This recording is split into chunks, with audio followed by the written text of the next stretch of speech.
اور بانو ارشد نے جو ہے نا میری تحریر کے بارے میں اتنی خوبصورت اور تفصیلات پیش کی. میں کتابت کی غلطی کے لیے معافی چاہتا ہوں. دراصل آپ کا مضمون جو تھا وہ میں دے کر کراچی چلا آیا تھا اور وہ کتابت میرے پیچھے ہوئی. میں اس کو کنٹرول نہیں کر سکا بعد میں. خواتین و حضرات، یہ کتاب زیر نظر ناول دوسری ہجرت دراصل ایک تاریخی دستاویز بھی ہے اور سچی کہانی بھی. اس میں بیان کردہ تمام واقعات حقیقت پر مبنی ہیں، بس کہیں کہیں اسے تکنیکی انداز میں کہانی کا موڑ دیا گیا ہے، لیکن یہ خیال رکھتے ہوئے کہ اصل حقائق کسی بھی طرح سے اوجھل نہ ہونے پائیں. جینوسائڈ جسے امریکی مصنف پروفیسر روڈولف یوزف رومل جو ہیں ڈیموسائڈ کہتے ہیں کہ حکومتی سطح پر اور اس دور جمہور میں عام انسانوں کے قتل کے سلسلے میں عمل میں آتا ہے، اور یہ عمل بار بار دہرایا جا رہا ہے. نازی جرمنی، روانڈا اور سابق یوگوسلاویہ اس کی چند مثالیں ہیں، لیکن بدقسمتی سے ان اوپر بیان کردہ جینوسائڈ کی تاریخ کے برعکس سابقہ مشرقی پاکستان اور موجودہ بنگلہ دیش میں ہونے والے اس جینوسائڈ کی اپنی کوئی تاریخی ریکارڈ نہیں ہے، نہ ہی درست اعداد و شمار جمع ہوئے ہیں.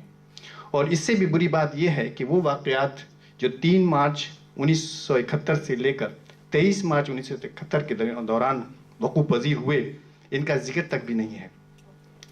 مشرقی پاکستان میں بنگلہ دیش بننے کی تحریک بہت سالوں پر محیط ہے، اور ان سالوں میں بہت کچھ ہوا، جیسے ابھی بلوچستان میں ہو رہا ہے.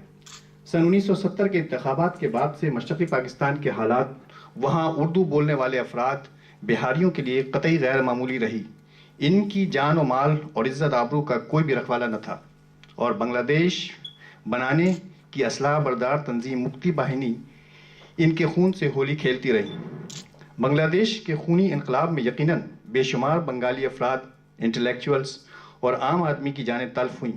بے شمار بنگالی خواتینوں کی آبروئیں لٹیں. البدر اور الشمس اور پاکستانی فوج کے جیالوں نے بھی اس وقت بہتی گنگا سے اپنے ہاتھ دھو کر رام اور رحمان کی گنگا کو میلی کیا. لیکن بنگلہ دیش کی حکومتیں، جنہیں در حقیقت ان بنگالی افراد کی جانوں کے تلف ہونے کا بھی کوئی خاص افسوس نہیں رہا ہوگا، نہایت دیدہ دلیری سے ان بہاری افراد کے قتل کو نہ صرف خاموشی سے نظر انداز کرتی رہی ہیں، بلکہ اس حقیقت کو جھٹلانے کی مضمون کوشش کرتی رہی ہیں.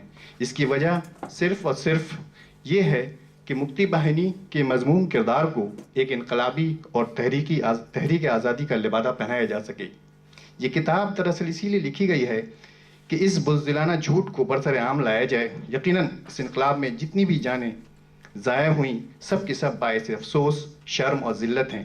ہر ایک بنگالی اور بہاری جس کی جانیں ضائع ہوئیں، اسے نہیں ہونا چاہیے تھا، اور ہر قسم کا جینوسائڈ قابل مذمت ہے.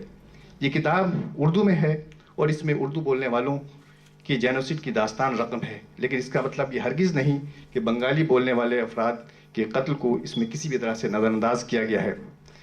زندگی کی علامتوں میں سفر بھی ایک علامت ہے. انسان اپنی زندگی کے سفر کا آغاز اپنی مرضی کے بغیر کرتا ہے، اور اسے اپنی منزل، مقام، وقت اور تاریخ کا علم نہیں ہوتا، اور وہ اسے سفر پہ بھیج دیا جاتا ہے. اور یہی حال اس کے اختتام میں سفر کا ہوتا ہے. اسے وقت، دن کا پتہ نہیں ہوتا، اور وہ اچانک اپنے سفر پر روانہ ہو جاتا ہے. ان دونوں سفروں کے علاوہ انسان عموماً اپنے دوسرے تمام سفر کو خود ترتیب دیتا ہے، دن اور وقت مقرر کرتا ہے، اور اس پر خوش عازم ہو جاتا ہے. لیکن دنیا میں کچھ انسان ایسے بھی ہوتے ہیں جو ان دونوں طرح کے سفر کے علاوہ بھی ایک اور سفر پر روانہ ہونے پر مجبور ہوتے ہیں. اس سفر پر وہ بحالت مجبوری اپنی مرضی اور خوشی کے خلاف روانہ ہوتے ہیں، اور ہجرت اسی تیسرے سفر کا نام ہے.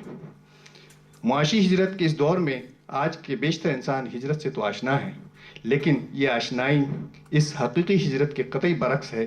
اور یہ میری کتاب ایک نہیں، ایک سے زائد ایسی مجبوراً ہجرت کی داستان ہے.